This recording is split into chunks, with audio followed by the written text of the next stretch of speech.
中美军方高危险接触，白宫公开威胁解放军，要不了多久啊，就会有人受伤吗？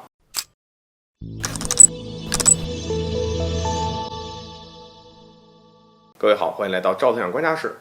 美国军方官员声称呢，近日一艘中国军舰在台海以极其不安全的方式靠近了一艘美国军舰一度也是导致了两艘军舰距离不到140米。事情的真相是怎样的呢？谁都知道美国向来喜欢倒打一耙这一次当然也不例外。美国海军中云号驱逐舰和这个加拿大皇家海军的一艘护卫舰打着自由开放印太地区的幌子肆意的穿越台湾海峡。虽然美军舰穿越台海呢，几乎每个月都来一次但这已经让外界习以为常。但是这次另外带了一个与台海问题你就八竿子打不着的伙伴国的护卫舰过来，很明显的就是有备而来相比人多力量大其实我们更相信美国是故意来碰瓷儿的要不然怎么转头就指责中国军舰以不安全的方式靠近了美国军舰呢？而当然在事件发生之后，加拿大媒体第一时间宣称美加在台海执行联合任务时，中国军舰几乎撞上了美国驱逐舰。那么如此夸张的说辞，摆明了要给中方舰艇扣上一个大帽子。当然也不排除是另外有一种可能的，就是面对中国军舰的强硬回击，西方感觉丢了脸。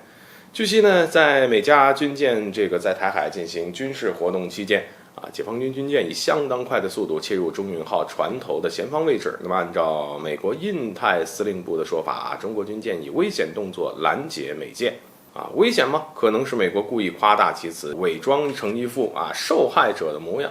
当然也有可能呢，确实是危险。可即便是危险那也是美国你自找的呀。在台海地区制造事端，这本就触及中国红线，而我国采取任何动作呢，都是不奇怪的。更何况，哪怕是中国军舰危险拦截，美国方面呢，也并没有反省或者是消停的迹象。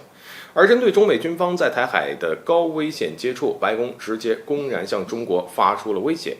发言人科比在近日的一次简报会上警告说是个解放军完全没有这个必要来如此挑衅，表示解放军越发咄咄逼人，增加了有人受伤的错误风险的发生，这是美国和中国都不愿意接受的事情。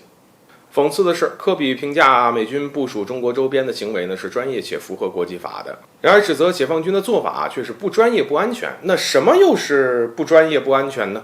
美国他自己知道吗？其实他们即便是知道，也会装作不知道，这就是霸权国家的双标。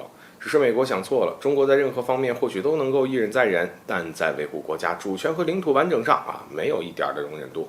而面对白宫发出的威胁，中方直接翻脸发言人汪文斌指出呢，中国军队采取的措施是应对有关国家挑衅的必要措施，也是完全合理合法，也完全的专业。你美国挑衅在先，中方不过是依法依规处置罢了言下之意，再有类似的事解放军还会这么干。